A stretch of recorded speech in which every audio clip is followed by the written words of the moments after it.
welcome to the second installment of the Fragments of Silicon reviews.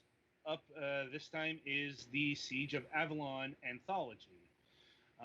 So the Siege of Avalon is a series of fantasy action role-playing games that initially got released about 20 years ago, or at least like the first installment. I'm not sure how.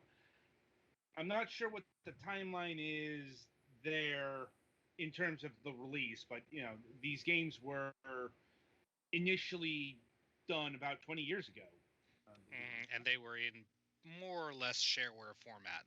The first one was available for free, but you had to pay for the remaining Right. Considering chapters. it's one of the earlier attempts at episodic gaming. Mm-hmm. At, um, but yeah, this series has been around for quite a while, and now we've got this updated re-release combining all 6 chapters into a literal anthology. And this game was given to the Galax for review, so over to him for the body. Yeah, and the way that it is an anthology so far is okay, these are the tagline of, I guess, the company that originally made this, which I don't know if exists anymore, is played any good books lately, and that's the amount of text that's in here.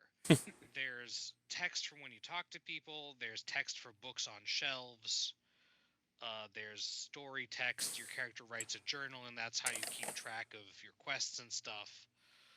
There's a lot of reading to do. And the story, I mean, it's kind of a fairly stereotypical fantasy situation of it's not totally stereotypical, but you're a fairly nameless protagonist. You're going to the Citadel of Avalon, which is the headquarters of the Seven Kingdoms, and you're under attack by a nomadic tribe that I cannot remember the name of because it has an apostrophe in it. One of those kind of fantasy names.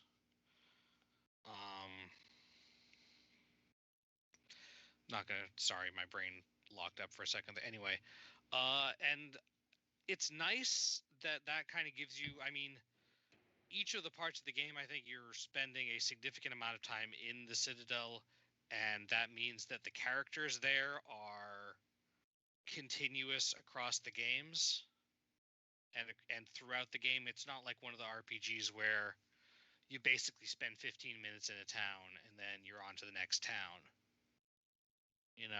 Like, you go out and do things, but this is still sort of your home base because it's all that's really left. So there's a lot of text. The characters and writing and music are all pretty good. The gameplay is probably the weakest point to me, at least. This is very much a classic isometric RPG with a lot of keyboard shortcuts and otherwise clicking on stuff to interact with it. The mechanic of to use a weapon, you have to press the spacebar to go into combat mode is a little easier to forget than I would have liked it to have been, particularly since you do try to attack things when you're not in combat mode if they're hostile, and you just kind of whiff at them with your fists. And you can't be in combat mode to, say, loot corpses or investigate things. So you have to switch back and forth regularly. You choose at the beginning if you want to be a mage, fighter, or scout, but you kind of get most of the skills of all of them if you play through the whole game. There's a section where there's a special quest for each class, but otherwise you can kind of get a good number of the skills from the other ones by spending your experience points training with the people who help train those classes. Unless you really enjoy exploring the mechanics of this kind of game, looking up a guide or something to get some ideas about what are some good ideas for your build would probably be helpful. I started and then looked up a guide, and I had made some kind of subpar decisions already. For starters, unlike a lot of games where you level up at a set point or something, in this game it's very you gain points that you can put into things, and you can assign those points pretty much any time after you get them, even in the middle of the dungeon. So sometimes it's beneficial to not actually assign points until you have enough to level up something that you want to get better at. Magic, I went with Magician, and pretty much everything magic is governed by one stat, but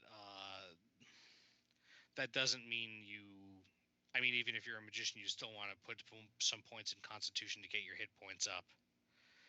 And apparently there are some extremely janky mechanics involving high levels of stealth and some of the other things, so any of the paths is viable, and you'll eventually get fairly good at most of the things, so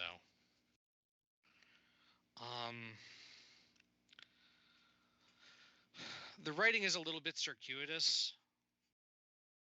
Sometimes it doesn't like you'll find a bookshelf and the book will be a little bit long and it's just background information, and when you approach a person you get to like ask where they're from and stuff, but it doesn't really indicate if that's important, and you have to use your mouse over to find out who people are, because they're being from the area of game this is. There's not like a zoom in or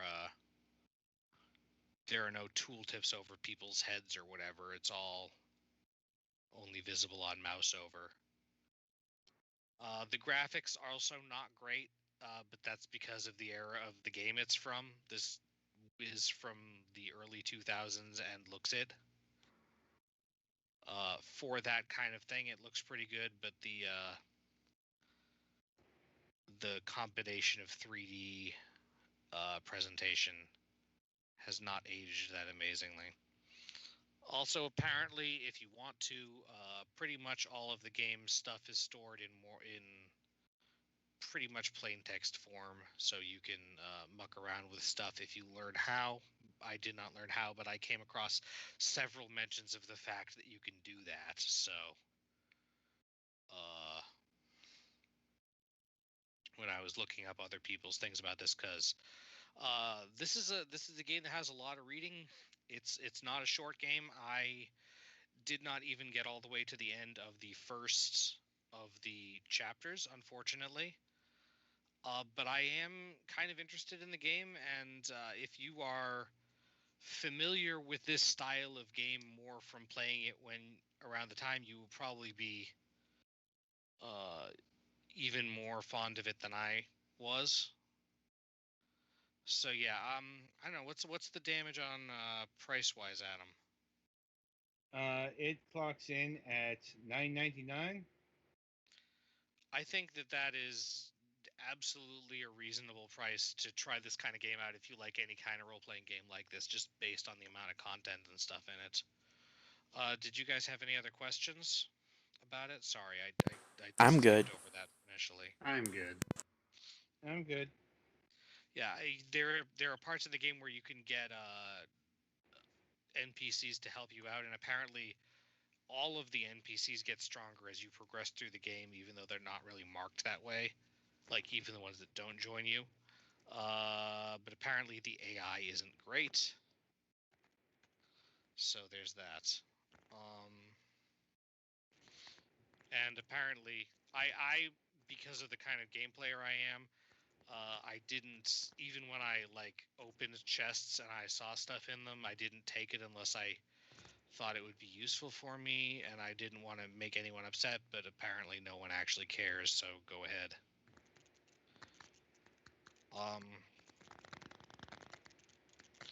So yeah, overall recommendation, but unless you have a good amount of time to put into it,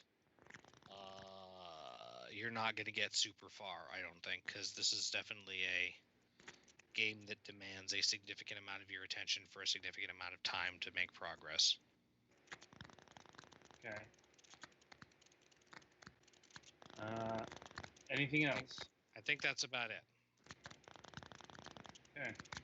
Oh, it does have there's a soundtrack folder in the game files and stuff, so you can, I don't know if it specifically calls out that it comes with it, but it does. And I think some concept art too. All right. So that'll about do it for Siege of Avalon Anthology here. Be sure to tune in after the break, as Petty Fan will be reviewing Silicon Dreams, Cyberpunk Interrogation,